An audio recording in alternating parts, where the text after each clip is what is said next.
Last week we were talking about the rain, but thankfully we're back to talk about the sun here in sunny California. All right, let's talk about it. This is the real story with Adam and Sherry. I'm Adam Hamalian, I'm Sherry Hutchens. and this is where two broker associates talk about all things real estate. Hey, Sherry.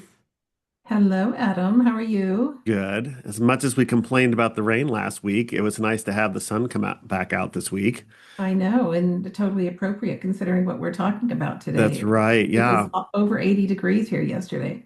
Did you have any fun weekends in the sun this weekend or anything like that?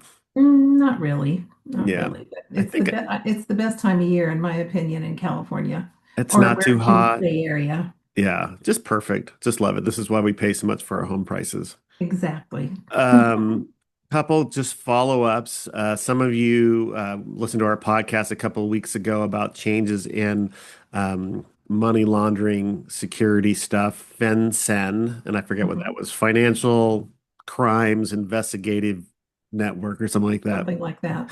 And those policies around reporting at the title company, escrow company, was supposed to start, I think, November 1st, and it got Yep. pushed back the next year. So everybody's off the hook. I guess that's one good thing about the government shutdown. I don't know. Um, and Maybe. then and then you want to talk about what we talked about last week We about talked about our food drive. Yeah, yeah, nothing like putting me on the spot. What did we talk about last week? exactly. Yeah, a food drive and one warm coat. So we are getting close to Thanksgiving and Christmas when people are more in need of food than ever, actually. And we are available to come and pick up anything you would like to donate for the Care Cottage at Walnut Creek Presbyterian Church. And also, most of you know this, but we do a coat drive every year. And it benefits one warm coat, and we will collect gently used coats, sweaters, sweatshirts. They need to have zippers and buttons that work and be nice and clean. It's okay if they're used. Or you can drop them off at our office either in Walnut Creek or in Lafayette. Yeah. A couple of our clients had me pick up coats in the middle of the summer. They were Oh, like, really? they were ahead of the game. They were ready to go. So, Yeah, they're cleaning out closets. I know how all that right. feels. Yeah. All right. Well, I'm excited to introduce our guest this week. Nathaniel Johnson with Sunlight and Power is our guest to talk to us a little bit about solar. Hi, Nathaniel.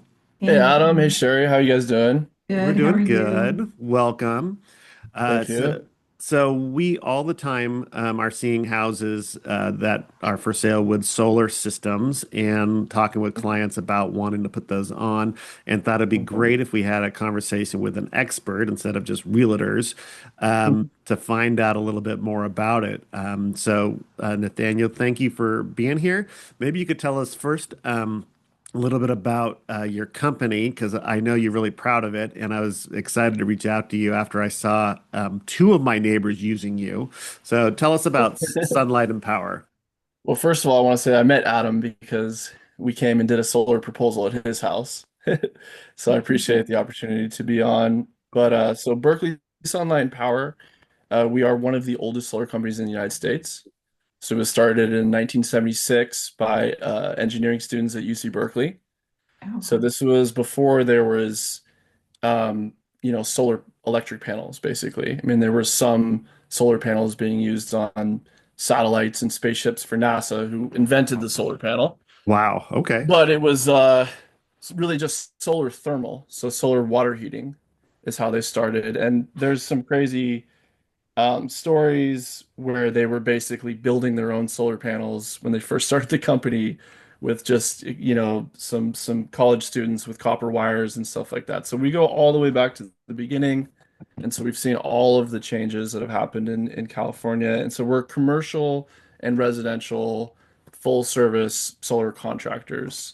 So we do a lot of like multifamily housing, schools, companies, but then also we have a residential division, which I work in. I've been in solar for about 14 years. Um, I have honestly probably done almost every position in the solar industry at this point. Okay. Like I started off, just door to door, setting up appointments, right when I graduated from college, which just happened to be right in the middle of the great, recession. Yeah. And then like worked my way up to being, an in-home salesperson. I worked in East Africa for 4 years, developing solar mini grids with a utility scale solar developer. I've worked in the operations side. I've been a supervisor, and now I'm a residential solar consultant with Berkeley Sunlight Power. So, all of that sounds really interesting. The thing you snuck in there in the middle makes me really curious. Can you tell us a little bit about East Africa and like what you were doing there and how you were benefiting um, Africans? I mean, I don't even know how to ask the question. I'm so Yeah, up yeah. on it. So help me out here. Yeah, that is obviously the most interesting thing I've done, and it was the thing I'm probably the most proud of. So I worked for Gigawatt Global, which is a actually Israeli utility scale solar development corporation. It's not, I mean, it's a private corporate, it's a for-profit corporation, but a lot of it is grant funding. So like they built the first utility scale solar field in East Africa and Rwanda in 2014, and then they were building one in Burundi, which is the, second or first, third, whatever poorest country in the world, depending on which year it is. Wow. So I was working in Burundi for them, but I was kind of on the corporate social responsibility side. So we were building solar mini grids for like 98% of the country doesn't have electricity. So it's Wow. really like s- subsistence farmers, villages, and so Gigawatt Global finished the utility scale project there in 2021, which added 15% of the country's entire energy supply. Wow. And then yeah, and then I was working on like a solar street lighting project in the capital city and like a village level solar mini grid for a village that was close to the solar field. That's amazing. I Yeah. heard something when cell phones were being introduced to Africa that they were leapfrogging traditional phone Yeah, lines. Is that the totally. same sort of thing in solar power that instead Yeah, of yeah, trying yeah. to And do it's so big yeah, plant and transmission lines, you're able to generate locally? right. And it's so funny, Adam, because like 98% of the people in Burundi will have cell phones, but they have no way to charge them. Oh, that's wild. Yeah, so no electricity, but they got a cell phone. Oh, that's crazy. All Yeah, right. it's wild. Well, that's really fascinating. Maybe we can get coffee sometime. I could hear more about that. Yeah. Let's kind of transition back into a domestic power source. So I'll talk a little bit about the proposal that you gave us as kind of like a, cautionary tale, not necessarily a cautionary tale, but um, and then you could talk about what's more normal. So Nathaniel came out and checked out our electric bills and like what our consumption was. And I think he even looked like hours that it was used and then looked at our roof line and a few things like tree coverage. And so my wife and I are still in the process of trying to decide Mm. because some of the recommendations you made were, hey, it's a good time to do the roof because it's getting near the end of its life. So rather than put panels on and then have to take them off, which is expensive, even though it's not super expensive, but it's a cost. It's a cost. It's not expensive, Yes. but so and then the other thing was I have a really unusual roof line where there's not one big flat panel that faces south, Right. which ideally you'd have one big flat roof that Yeah. faces south, right? Well, I don't have a Right. flat roof or a big section of roof anywhere, let alone facing south. So Yeah. Or uh, West would be yeah, good. you were really uh, sharpening your pencil to make all that work. So my wife and I are still actively processing it, and then the last thing is that there's a big well past its maturity tree next to our driveway that shades our house. So we're coming to terms with do we want to cut that tree down and do we want to redo the roof? So we're very actively talking about solar, but there's a few hurdles between us and getting there.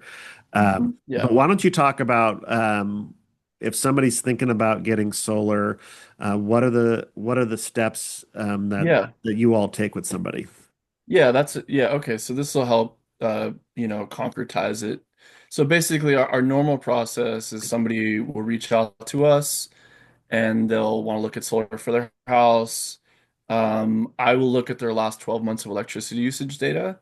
which is either done through utility API, which basically syncs their meter readings with my proposal software. So I see like the 15-minute interval data, or if they don't feel comfortable doing that or whatever, we can look on pgne.com and look at their monthly kilowatt hour usage. Because obviously people's electricity usage is going to fluctuate throughout the year, and so is the solar production.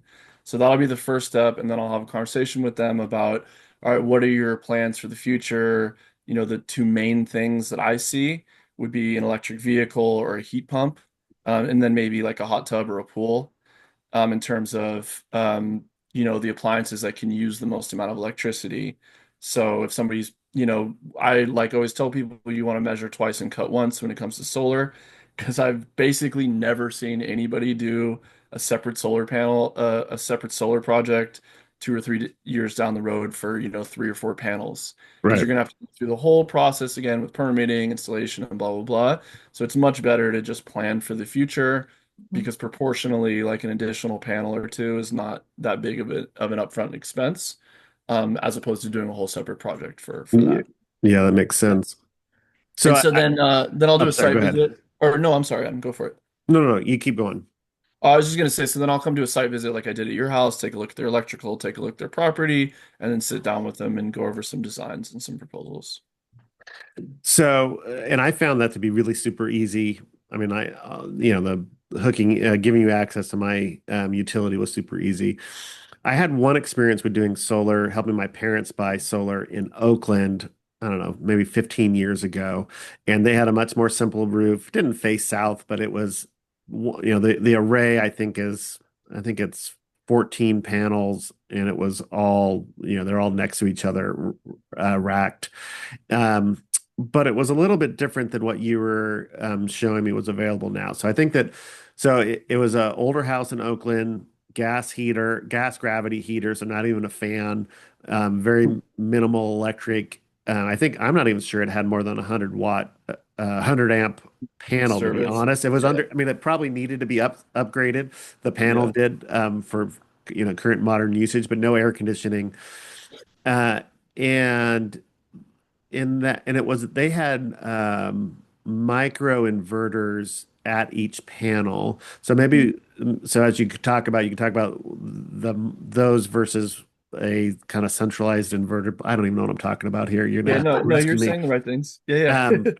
and but the electric bill was like, $15 a month Yeah. after the panels. And then I think there was a true up that maybe was like 120 a year or something. And Uh-huh. so why don't Yeah. you talk about, so what's the equipment that gets put on the roof? What's the Yeah. equipment that's at the meter or on the side of the building near the meter, whatever that is? Why don't Yeah. you tell us Yeah, what yeah. gets installed? So like the biggest difference between what year did your parents do it? This is probably 2010. Okay, so the biggest difference between then and now is that we're on net metering 3.0, which is the utility rate plan that all solar customers are going to be on in the state of California, as long as you're in one of the uh, California public utilities. Okay. So that would be PG&E, LADWP, SDG&E, like all of the major ones. If you're in Okay. some of the smaller ones, like Alameda Municipal Power Yep. or Sacramento Municipal Power, it's a little bit of a different story. But essentially, everybody's on net metering 3.0. Okay. And so that's the solar plan that you'll be on when you get solar in California. And then, so it started off with net metering 1.0, which was like my uncle did solar in Oakland in like 96 or something. Oh, wow. Okay. And yeah, yeah. And so that was a 1-to-1 ratio. So literally just you use 10,000 kilowatt hours a year, you exported from your solar 10,000 kilowatt hours a year. Once a year, they do an accounting of it, which is called a true up, and it would just cancel each other out, and you wouldn't owe anything. If you generated more, they would give you credits for the next year. Yeah. Simple as it could be. So as a power generation plant at your house, you got essentially PG&E paid you or whoever you're using the same amount that they charged you. Yeah, yeah, Okay. yeah, yeah, and it totally, and it didn't matter what time of day or year or whatever that you exported power All to right. them. Okay. But that's long 2.0. gone. That hasn't been available to anybody for decades. Yeah, I forget when 2.0 came around. I think let's say it was around 2012 or something. I don't know, Okay, something like that. But so then 2.0 was very similar. Um, st there was a little bit of difference. I might not be saying this exactly right, but I can explain to you what we're doing now exactly. But sure. 2.0 is pretty much the same thing, except there was some difference in time of use pricing, but you still had an annual true up. And those two things they still were basically paying you market rate for what Okay. you exported. So it pretty much canceled each other out. 3.0, which was passed in April of 2023, is a totally different animal. There is an insane Excel sheet that the PG&E has that shows you the different rates they will pay you for every single hour of the entire year. Yeah.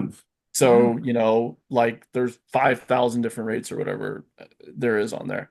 But if you average it all out, they basically pay you around 4 cents a kilowatt hour, and the average PG&E rate today is 43 cents a kilowatt hour. So you are not canceling out your electric bill by exporting power, which I'll wrap this up. But basically, one of the main differences with that is that before net metering 3.0 came around, maybe like 5 to 10% of solar projects came with a battery.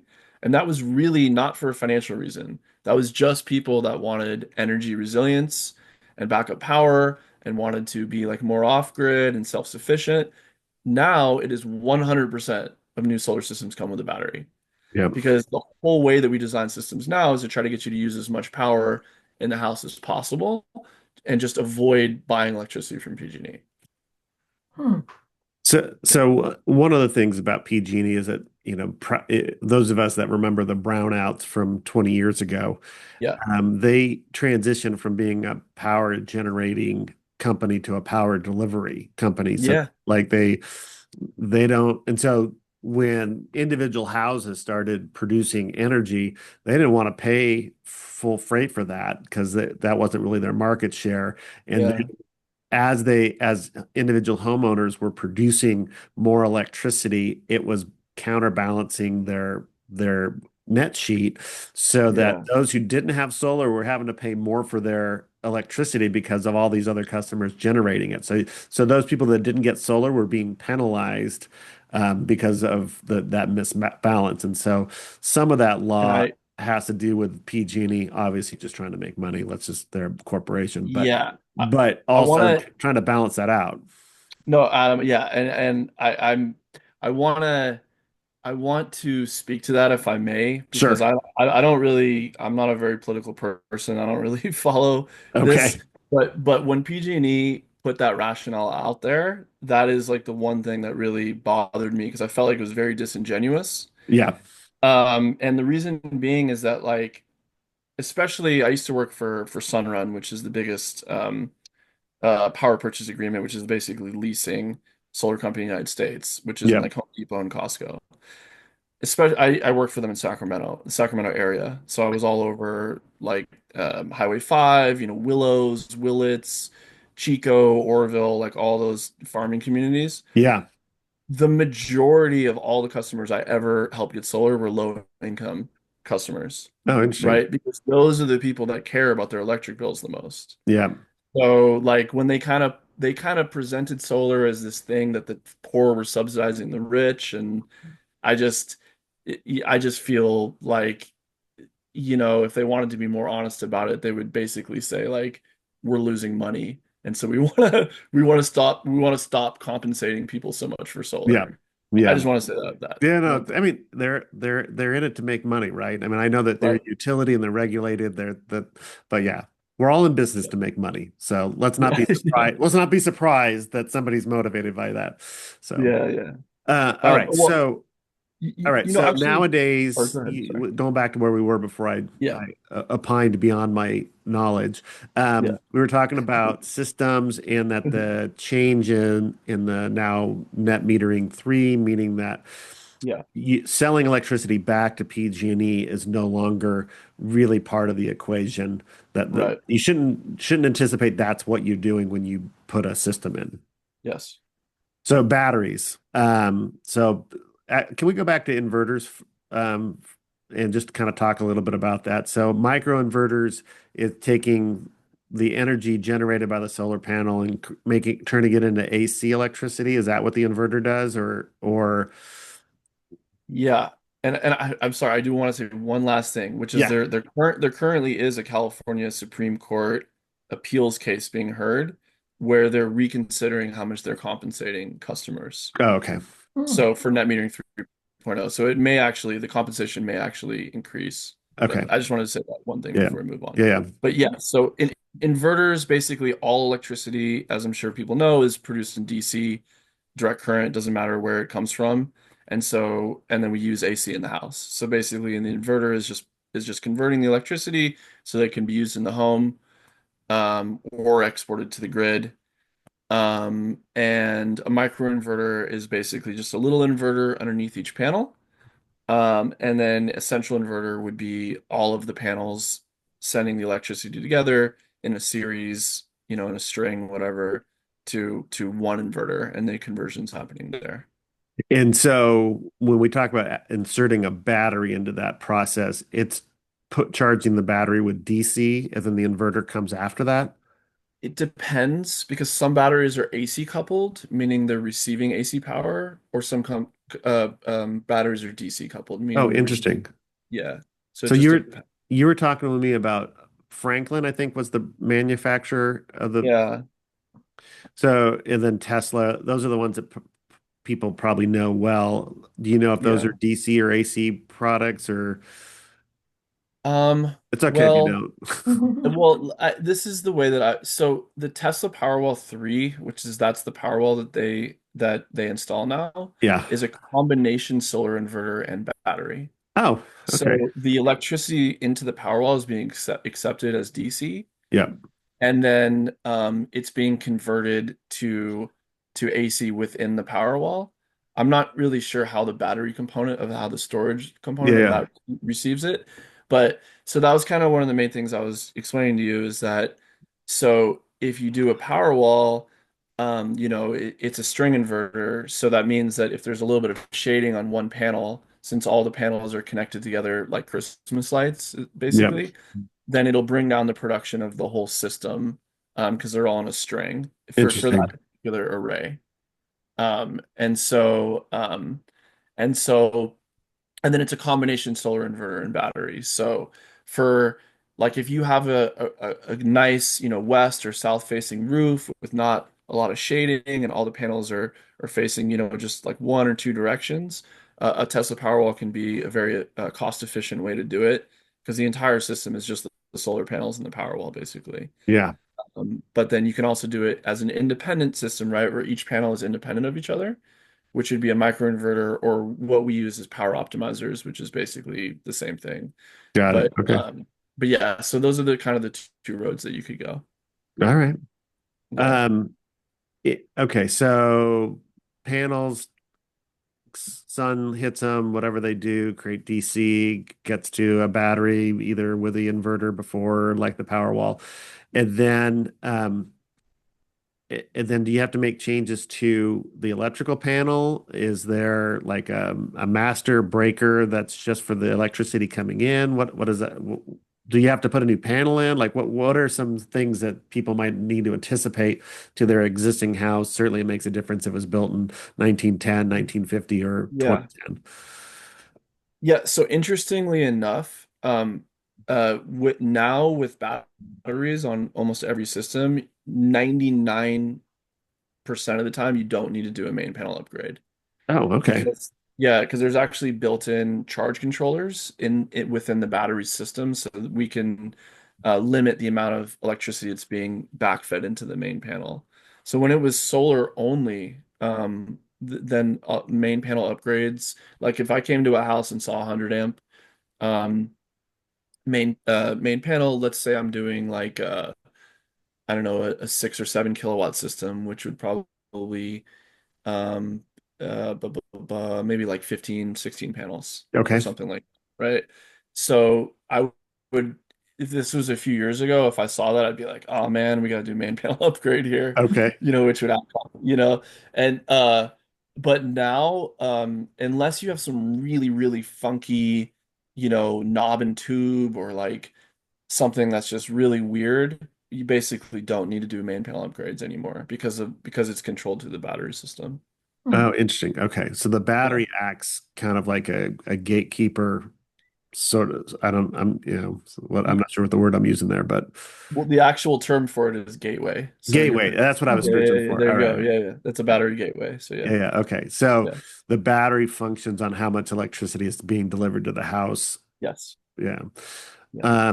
All right. So I imagine that during the daytime, you're generating the power, obviously not at night, charging your battery.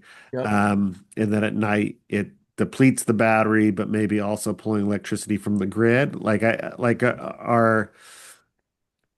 I mean, there's part of me that mentally says, well, you got a really big battery, you run completely off the battery, but maybe that's not Yeah. exactly the right way to think about it efficiency wise. Well, you're pretty much right. I think a good way to think about it is so basically you're gonna consume whatever solar is being produced at the time it's being produced, right? So if you're producing electricity right now, it's the middle of a sunny day in California, and you're using whatever appliances you're using in the house at the moment, the solar is going to go to that first. And then when there's excess, that's going to go to charge the battery. And then the battery has built-in software into it when it knows when utility rates are cheapest and when it's most expensive. So basically, it's going to discharge to the house between 4 and 9, which is when the peak hours are in California. So every single day, you're going to use that battery to take care of your most expensive PG&E charges. And Hmm. then only when those two things are satisfied, so like uh, the appliances you're using at the moment and the battery is full, then you'll export to the grid. Um, Fascinating. Okay. yeah, and then one last thing, like let's say it's the middle of winter and you're not producing enough electricity to charge the battery. Again, the battery has software in it that it'll know if it's not getting enough solar to charge itself when the utility rates are cheapest and discharge when they're the most expensive. All That is right. amazing. Yeah. So Yeah, it's yeah. monitoring like so that you were saying earlier that there's every hour of the day throughout the year may or may not have a different charge from PG&E. Yeah. Right? Mhm. What we got Yeah. used to paying surge prices for, baseball games and for concerts and things like that. PG&E is doing the same thing with my bill. Uh, whatever, they want to make the most when the demand is high and leave Yeah. more for it, right? So the Yeah. software is monitoring my consumption and those costs and balancing it out. That's really amazing. Yeah.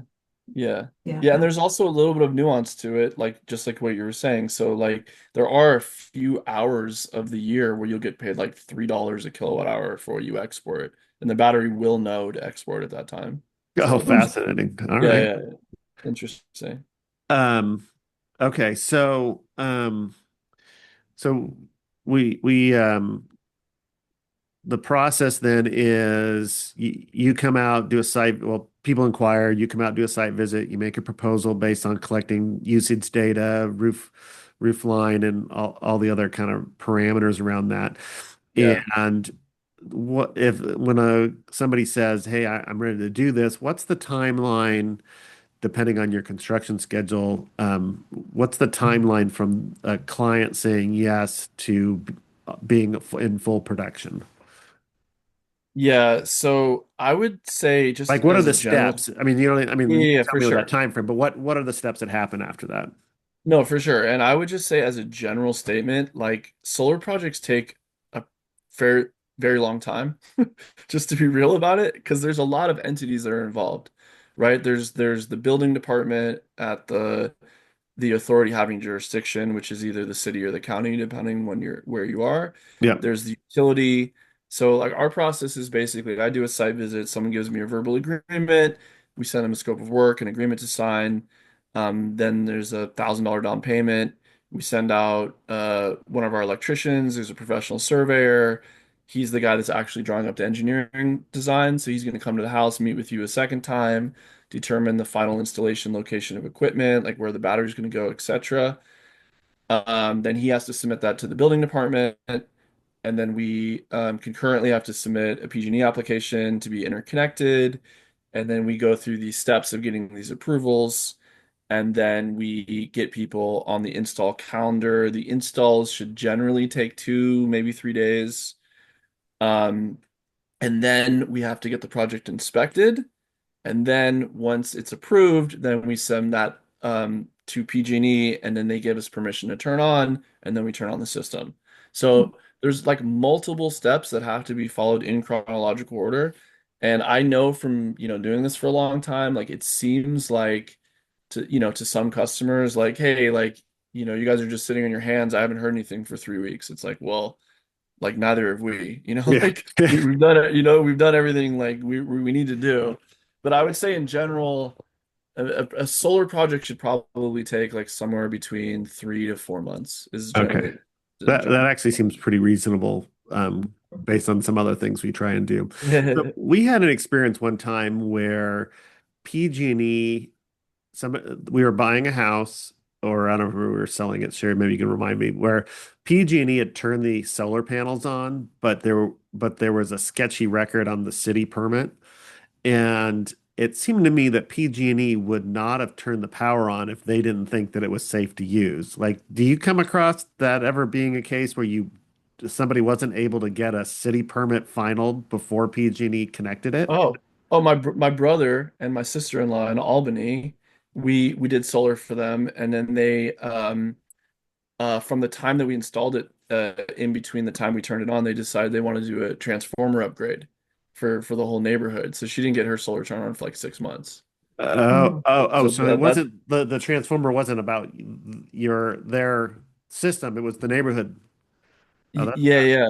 I don't know if that's the same example what you guys are No, talking our about. example was Yeah, this PG&E was turned it on, but there was no permit hit. There was no finalized city permit. There was no we were the listing agents, and we had a very, very astute buyer's agent and buyer, and they combed through all of the seller disclosures and discovered that there was permits, inspections, and then all of a sudden the solar was turned on, and there was a piece of paper missing that said PG&E, gives you permission to turn it on, Hmm. and they made a big fuss about it, a really big Yeah, fuss about it I can because they wanted imagine. that piece of paper, and it's like, we don't have that piece of paper. The seller did not have it.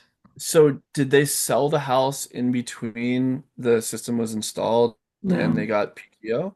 no, Okay, same that's thing there the weird. whole Yeah. time. I've I, never heard of that before I think Yeah, because it was, yeah. I think they had to go back, open a retro permit or reactivate the permit that it had since expired and then get it signed off on. And so the city came out and inspected it, but it seemed unlikely that they didn't inspect it anyway. at the time. That's a weird one though, because PTO is like this is the final step in a Yeah. solar project, and I don't think you would even have like net metering. Like you wouldn't even have the solar utility rate plan unless you got PTO. Yeah. So That's that's a weird exactly one. what I've we never kept heard of saying, that that one. they wanted proof, and it's like they were just they were using it as a negotiating tool. Yeah.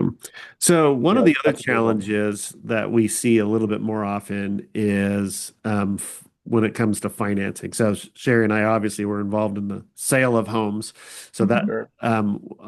and so this isn't really your expertise on the problem, but I do want you to share with us about maybe things that have been customary in the past and maybe what current things are around financing. So you and I were having a conversation that my wife and I would have paid cash for the system because I've had Yeah. so many bad experiences as an Yeah. agent where there's an existing loan on the system and the Mhm. buyer may or may not qualify for that additional loan. Like they qualify for the Mhm. loan on the house, but there's this extra financing.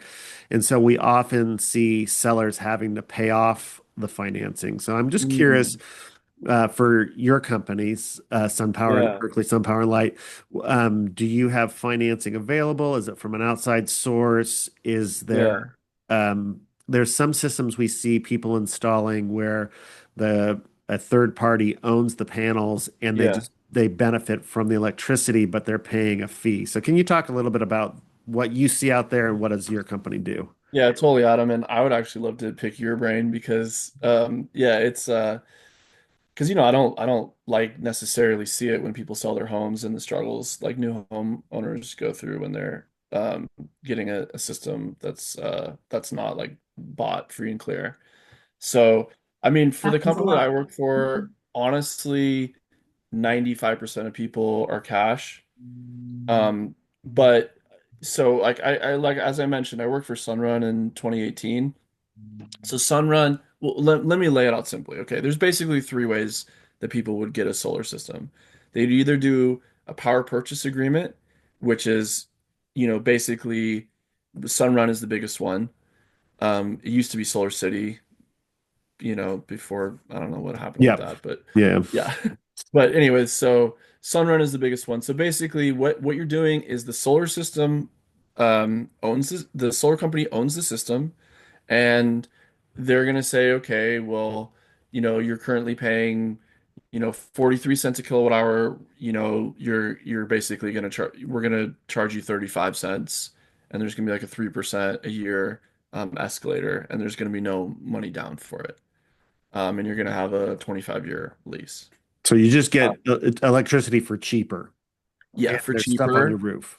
Yeah, and this is another kind of elephant in the room, but there has been a 30% federal tax credit for solar for the last 20 years.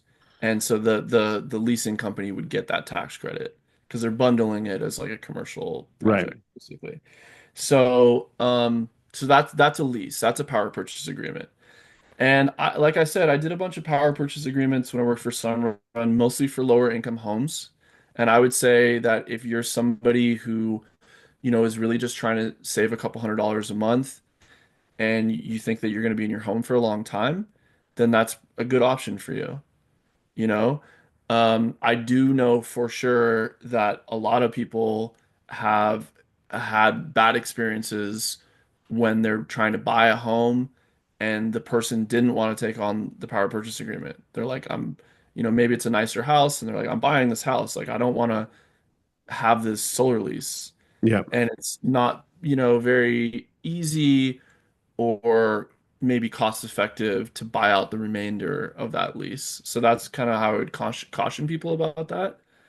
Um, That totally jives with our experience. So Yeah, we really, just usually ask the seller to pay it off as part of the yeah, negotiation.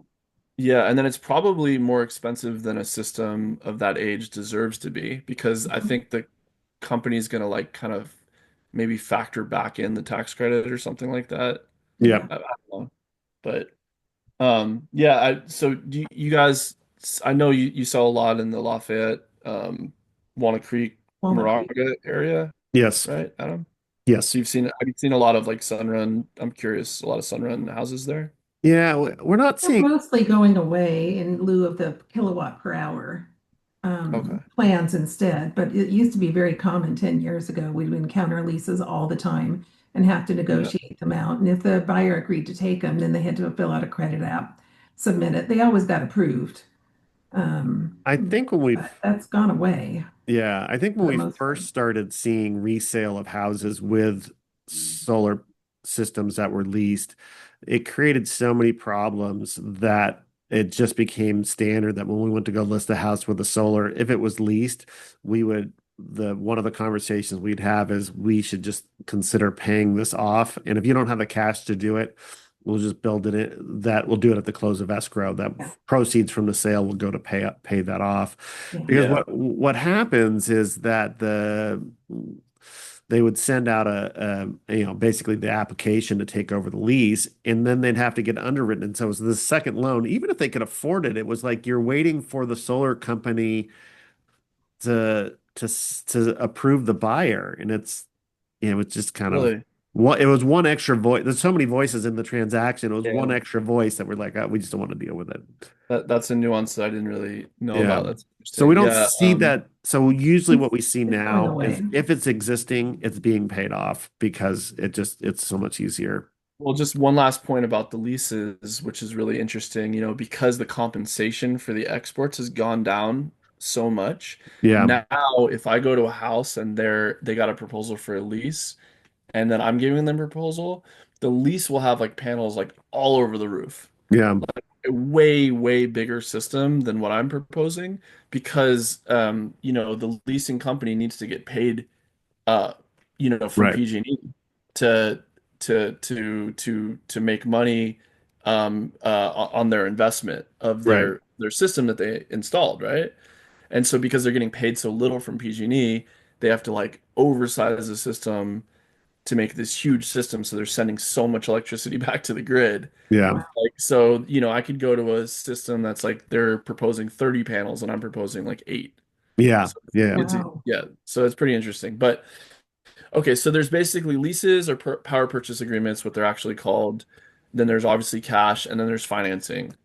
So we're a contractor, right? We're not a financing company. We're a certified contractor with, there's a California clean energy financing program called Go Green, which is for any clean energy upgrade. So it could be like a heat pump, windows, efficiency, whatever, solar and batteries.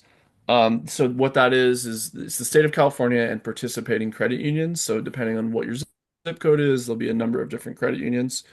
Like in our area, for example, there's like Travis, California Coast, some credit unions that people might have heard of. Um, and I would just say the benefit of that is that there's no dealer fees on the financing. So some of the big solar lenders that you'll see, like GoodLeap, Mosaic, Sunlight, they'll offer, pretty attractive interest rates, but they could have like 20-30% dealer fees. So Mm. if the cash amount for the solar project was 40 grand, the loan amount could be 60 grand. And that's 20 grand you're paying just to the bank. Wow. Wow. Yeah, that's the main difference, I would say. Yeah. All Wow. right. Well, this is all really interesting. Things that I thought I knew, you've corrected me on, which is really fantastic because I always like to know better, know more. Sherry, do Mhm. you have any other specific questions for Nathaniel? No, I think it's just fascinating learning about how the system works and how much it's changed over the last 10 or 15 years that we've been dealing with it when we sell houses. So very It's really helpful. cool for me to talk to real estate brokers to kind of hear it from you guys' perspective also. Yeah. It's interesting. Yeah. They were a little scary when the first time I encountered one, and then it turned out to be kind of a piece of cake.